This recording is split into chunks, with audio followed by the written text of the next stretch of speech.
This week on the Computer Chronicles, Windows 98. We'll show you some of the new features of Win 98. We'll ask Windows Magazine editor Mike Elgin whether it's worth upgrading. You'll meet some Windows 98 users to see what they think. We'll show you some of the more fun aspects of Windows 98 with two add-on packages, Plus 98 and Gizmos 98.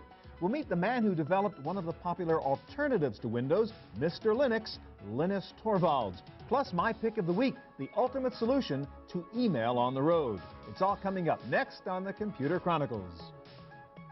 The Computer Chronicles is made possible in part by Cybersmith, wired for fun and learning, with locations in Cambridge, Massachusetts, Palo Alto, California, and White Plains, New York. And by TechWeb, for up-to-the-minute technology news.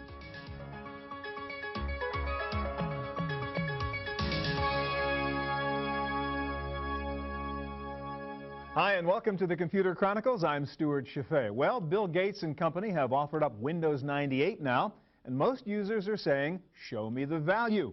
Is it only a fix or an upgrade, or is it really a new generation operating system? Bottom line, is it worth the $90? Here to attempt to persuade us is Kim Akers, a Windows 98 product manager for Microsoft. Welcome, Kim. Hi, it's good to be here. I want to do something with you I never let a guest do in this show. I want you to sell me. Pitch me. Convince me and our viewers that it's worth upgrading to 98. Well, let's just take a look right away. Let's get right in. Well, one of the things you can do with Windows 98 is similar to the web. You can navigate on your hard drive using the backwards and forwards buttons just like you would on the web. So it keeps track of where I've been, even in the desktop, and I can just go forward. And you can use backwards and forwards as a way of navigating. Nice. The other thing is, as you can see here, you can real quickly get a preview of what you'd be opening up. So you don't actually have to try to remember what it is you've saved your file name as. You can just quickly see what it is. All right, you're 2 for 2. That's very good. Other thing you can do is directly from here. Let's say that I wanted to go out to the web. Let's just go out to ESPN here, see what happened last night. We'll check it out a little bit. I think there was some baseball activity last night. And I'm real easy. I'm right out on the web. If I wanted to go back to my hard drive, I simply click the backwards button, and I'm right back on my hard drive.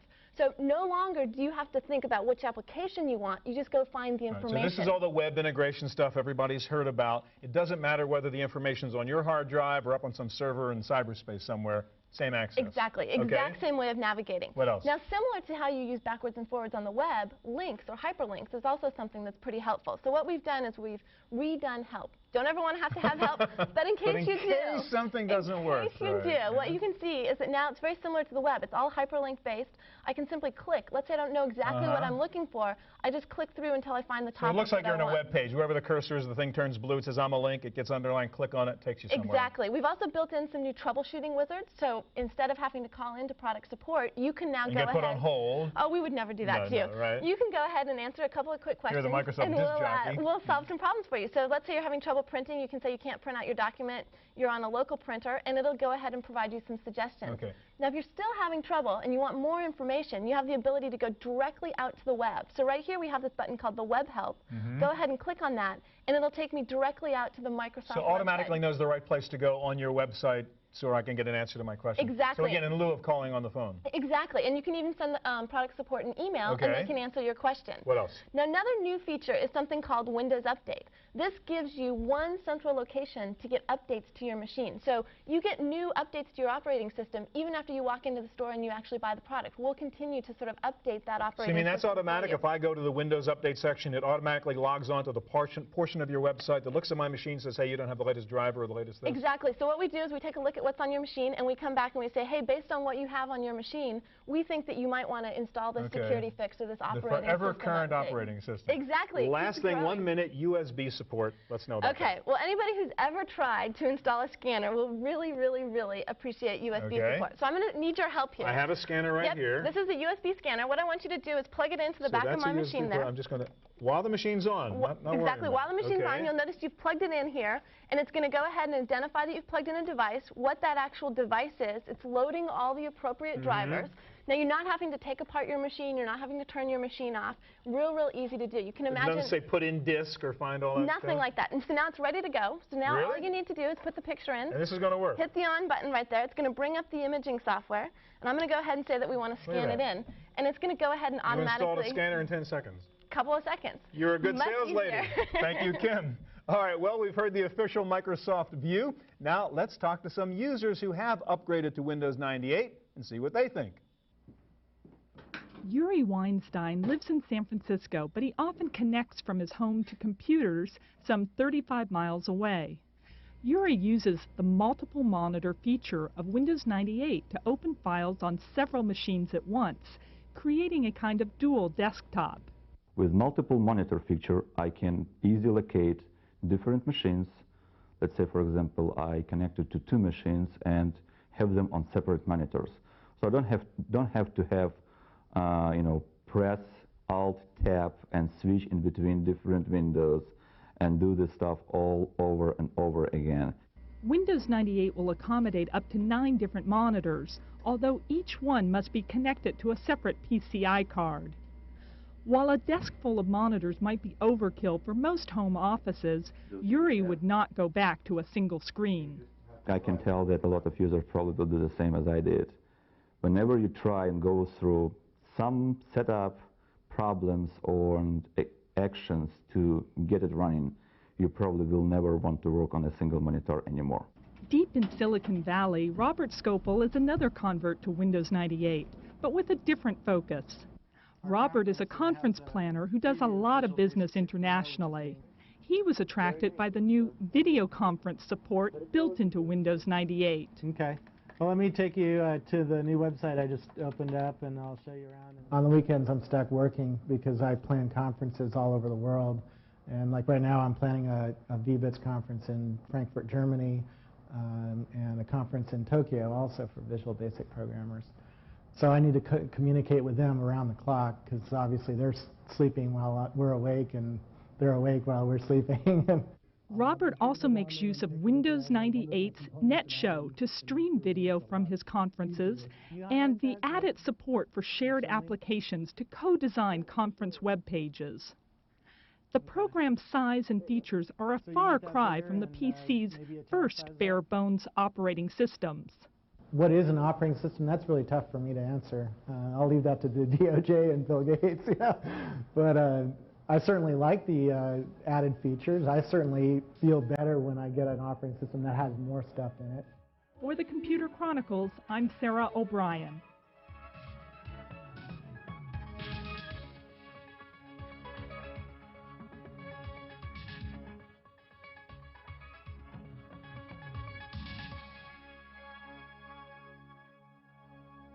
If there is a Windows 98 expert in the country, it's certainly Mike Elgin, who's editor of Windows Magazine. Mike's been using Win98, I guess, for a long time, through many of the beta versions up until the shipping version now. And many people, many of our viewers saw you on the show for several months previewing Windows 98 before it first came out. Now that you've played with the real shipping version, what is your opinion? Is it worth the $90? I think for everybody using Windows 95, it's definitely something people should upgrade to. Yeah, it's the new and improved version of Windows 95. Okay. And that's my take. Not fundamentally different, just a lot better than the old version. All right. Now, one of the best features, or one of your favorite features I know in Win98, most users will never even find because it doesn't really install with the program. It's buried somewhere in that Win98 CD, and it's called Tweak UI, which means what?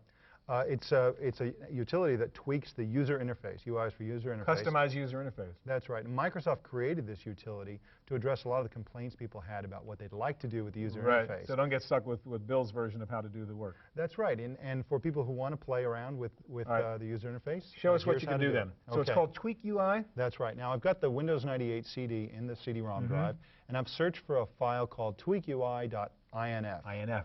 Which is for information file. All right. Now, once I found it, I simply right-click on it and select Install from the context menu. Again, that was a right-click, select Install, and that's all I have to do, and it installs by itself.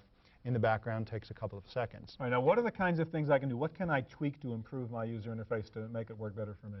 Well, first thing you do is you go to the Control Panel to find the Tweak UI applet. All right, so it's a new option inside Settings and Control Panel. That's correct. There it is. And I'll go ahead and launch that item, and now I see all these tabs. Right, so there's mouse controls, menu speed. Menu speed. Let's go ahead and crank that all the way to the left. Why not just speed it up? That's right. The faster the better, in my opinion. All right, what else can I do? Okay, we'll click on Explorer. Now, if you don't like this big white box that accompanies every shortcut icon, you can a little make it a white light arrow goes in there? That's right. Now there's a nice little gray arrow. It looks really better. Sophisticated user. That's You've right. got a fine eye, Mike. That's exactly right. All right, we'll all do that. What else? The desktop. Desktop. A lot of people don't want the recycle bin or some of the other It's very hard to get rid of some of those icons on your desktop, but you can do it with this. You can't just delete them, but you can make them invisible in this, or you can add other things like scheduled tasks or your subscription folder. Those things can exist as new hardwired icons. So if I just remove the check from Recycle Bin or Network Neighborhood or install Internet Explorer, they'll go away. That's exactly right.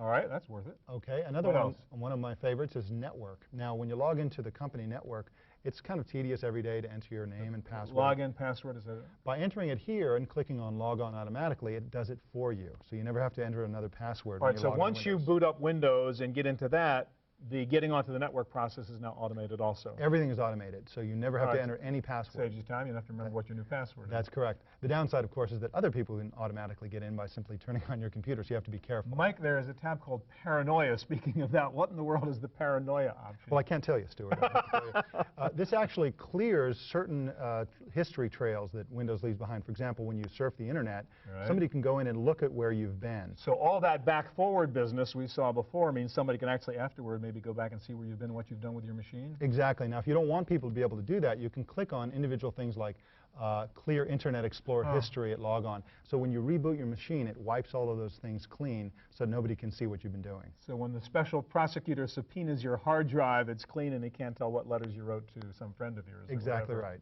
All right, now you can actually do TweakUI on Win95, can't you? That's right. There's a Windows 95 specific version of TweakUI, which is not on the Windows 95 CD. All right, so it's a download. That's right. You have to go to the Microsoft site, search for TweakUI, download and install it in the same way. But on the Win98 CD, go find it, install it, and play. That's right. Mike, thank you.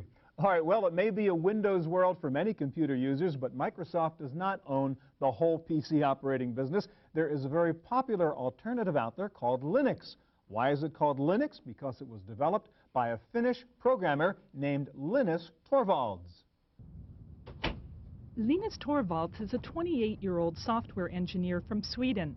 In 1991, when he was a student at Helsinki University in Finland, he wanted to buy a personal computer, but he was not happy with the choice of operating systems. The problem was the machine is just half of what you need.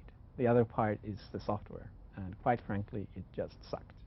So Linus developed his own operating system, one he could afford, based on Unix. I had been programming for half my life at that point. I was 21, and I just knew that I was the best programmer in the world. I mean, I was young, I was brash, and I thought, hey, I can do better than this. Linux grew from 1 user to 10 in its first year, then a few hundred. As more programmers discovered it, they added their own features. Today there are well over 5 million users, and the software is still open source and completely free.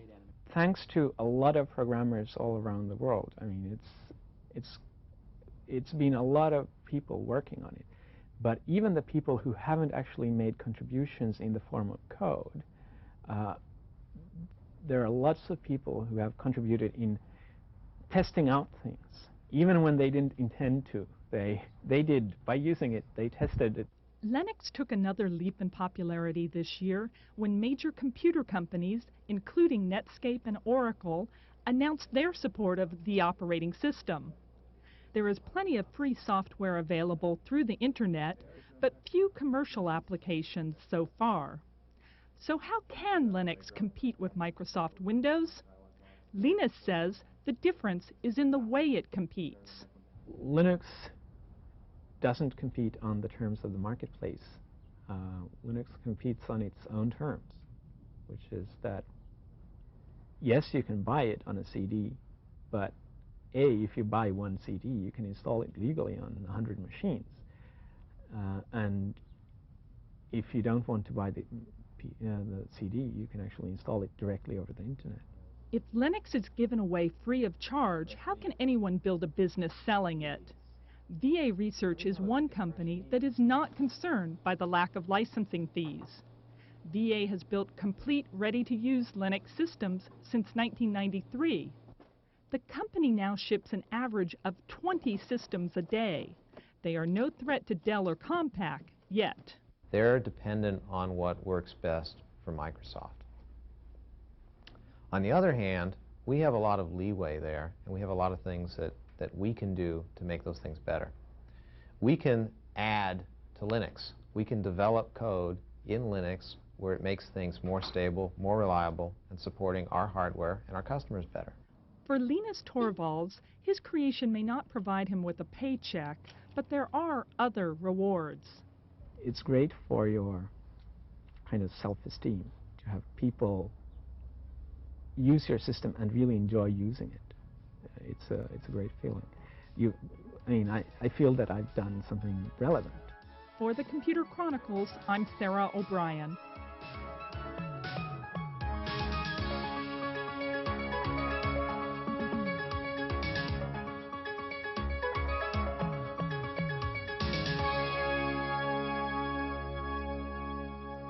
Windows 98 does have lots of practical new features in it, but hey, what about having some fun with your computer? You can do some very cool new things on your PC with 2 add-on packages. And the first one we'll look at is Microsoft Plus 98. And Kim, you're back with us again. And another $40 or so, I get Plus 98. What do I do with that? So first thing you should do is take a look at some of the new themes. Let's go up here into Plus 98 and we'll pull up some of the new themes. So depending upon your personality, you can really set your computer to match your personality. And a theme is the wallpaper and the desktop, look the of the icons, how it looks. So if you're into Kathy, let's say. So if you're into comic books. You're into Garfield, right. You can go ahead and do that. If you want to go a little bit more highbrow, for example, you could go up to PhotoDisc, get some images here of different items that were going on.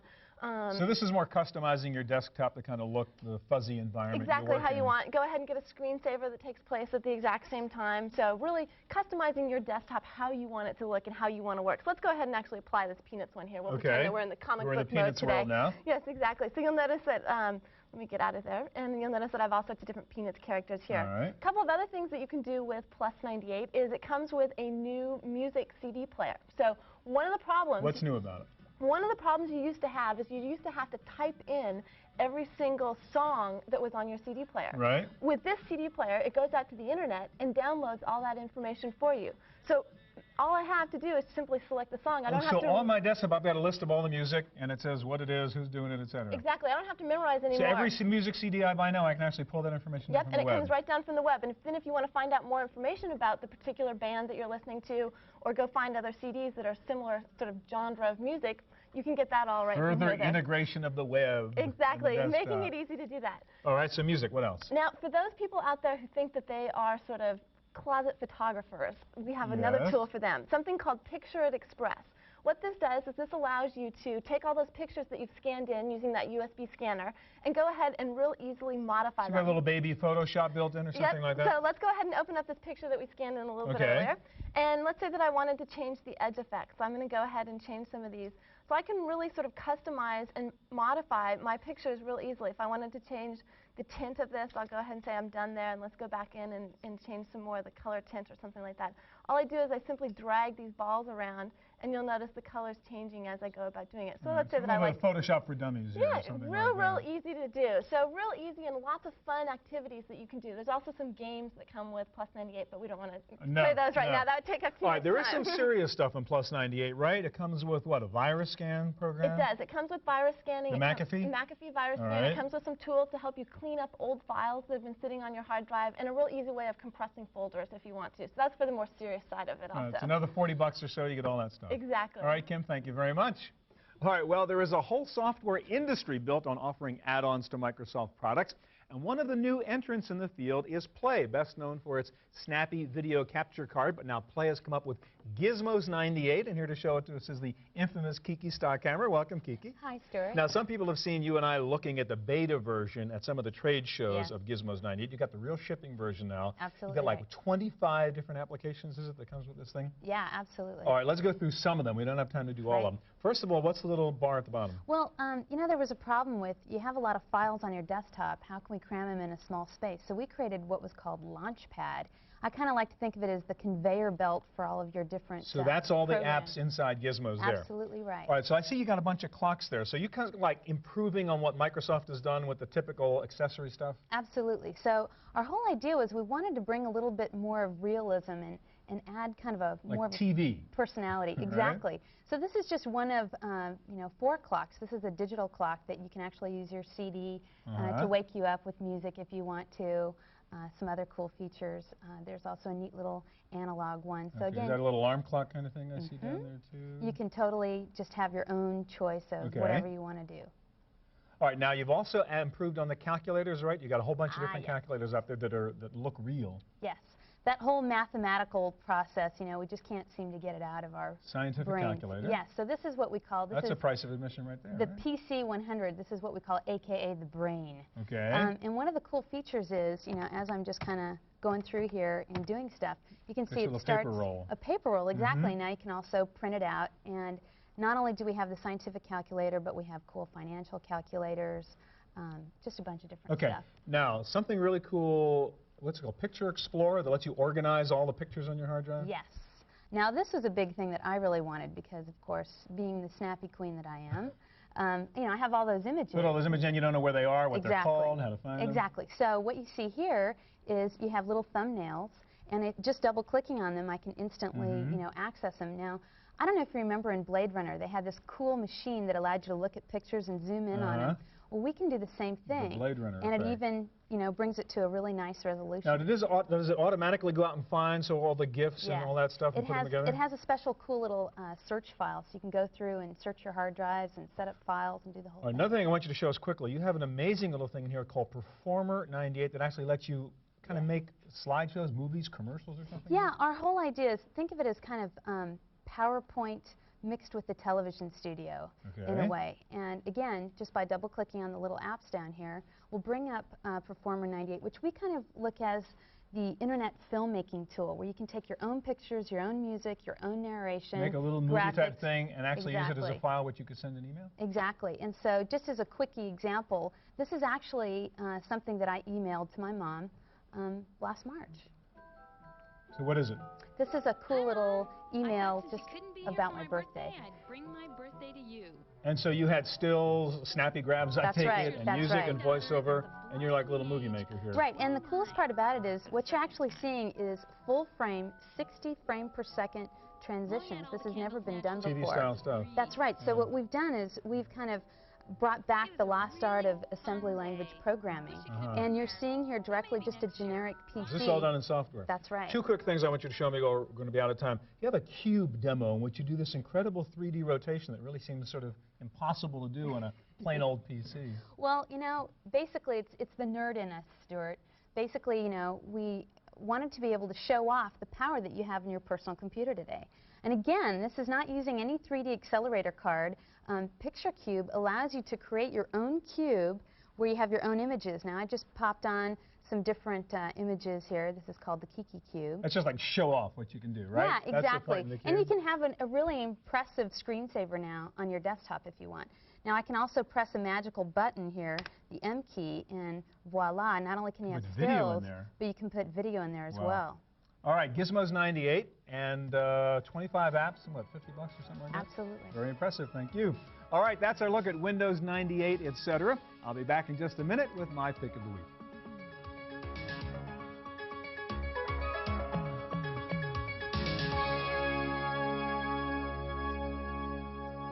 Now for my pick of the week. These days, you've got to be connected to email no matter where you are. The problem is that usually means literally connected to something by a wire. It also means carrying around your laptop so you can access your email account. True, some people do email on palm tops and organizers, but that's not always a very practical thing to do. I have now found the ideal mobile email solution. It is this little pager-type device. This is a lot more than just a pager. It is really a wireless mobile internet terminal that lets you receive and send full email to and from any email address. It can handle text messages up to 2,700 words. As you can see, it comes with a complete QWERTY keyboard. Yes, the keys are tiny, but you're not typing a novel, just an email, and for that it works just fine. It also has this mouse-type device which lets you scroll through pages or menu items, and it has a button which lets you click on items to select them, and like a pager, it beeps whenever a new email arrives. This little device runs on one AA battery for up to 500 hours. That's almost a month. It has a great screen and many other pager-type features, which I don't have time to get into. It is called the RIM Interactive Pager. The hardware comes from a company called Research in Motion. The radio-based modem uses the Bell South Wireless Data Network. Coverage is available in about 90% of the country, and it is all digital. This little guy is really a problem solver. The device itself costs around $350. The service runs $25 a month. That's it for this edition of the Chronicles. We'll be back again next week with more of the latest in hardware, software, and the Internet. Thanks for joining us. I hope we'll see you here next time. The Computer Chronicles is made possible in part by Cybersmith, wired for fun and learning, with locations in Cambridge, Massachusetts, Palo Alto, California, and White Plains, New York. And by TechWeb, for up-to-the-minute technology news. To purchase a videotape copy of today's program, call toll-free 1-888-310-7850. Please specify the show number and the topic. Next week on the Computer Chronicles, the new Macs. We'll show you the stunning new iMac and tell you what it can do. We'll look at a real screamer, the new PowerMac G3. The new Apple is about more than just hardware. We'll demo the newest version of the Mac OS. We'll demonstrate some stunning special effects software that really takes advantage of the Macintosh platform. You'll get to hear directly from Steve Jobs about where Apple is headed, and we'll talk to some Apple experts and analysts about the future of Apple Computer. It's all coming up next week on the Computer Chronicles.